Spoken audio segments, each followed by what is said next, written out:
Hi there. My name is Shannon Ray Darty, and I'm the Operations Manager with New Heights Property Management. Many times, potential clients, our current owners or investors are interested to know how we determine a rental rate for their property. I'm here to answer that question for you today. Typically, when we're coming up with a pricing strategy, one of the first things that we're going to do is consider the condition of the property. We want to look at paint, landscaping, carpet and flooring. What type of appliances are at the property? Does it have granite countertops?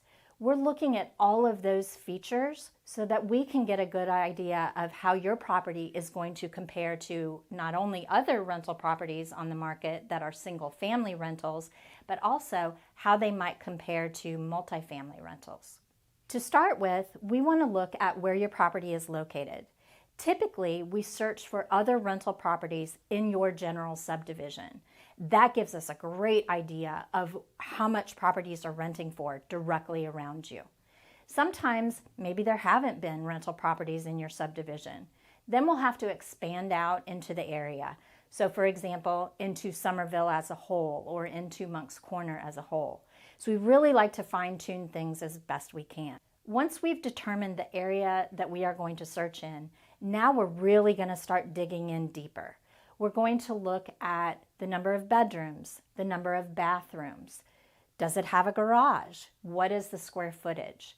So when we're looking at comparable properties that have rented in the market, we're really digging into comparing apples to apples. Now that we have all this information compiled, we're going to look on the MLS, the Multiple Listing Service, to pull information to see how many rental properties there have been in your area.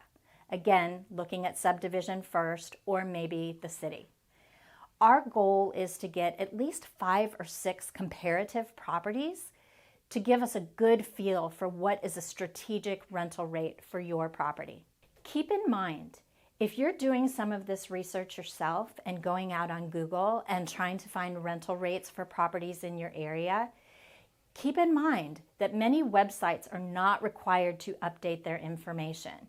That is why we use the MLS primarily, the Multiple Listing Service. We know that property managers are required to update that information on a regular basis. So as you look at other websites, you may be looking at a rental rate that is for a property that includes furnishing. If you're not including furnishings, then that would make a drastic change to the rental rate that you would want to charge. The benefit of working with us is to make sure your property is competitively priced and rents fast. I hope this answered some questions for you today. If not, keep in mind, we have licensed property managers and a business development manager that are here to answer your questions. Thank you for tuning in today, and don't forget, more videos to come.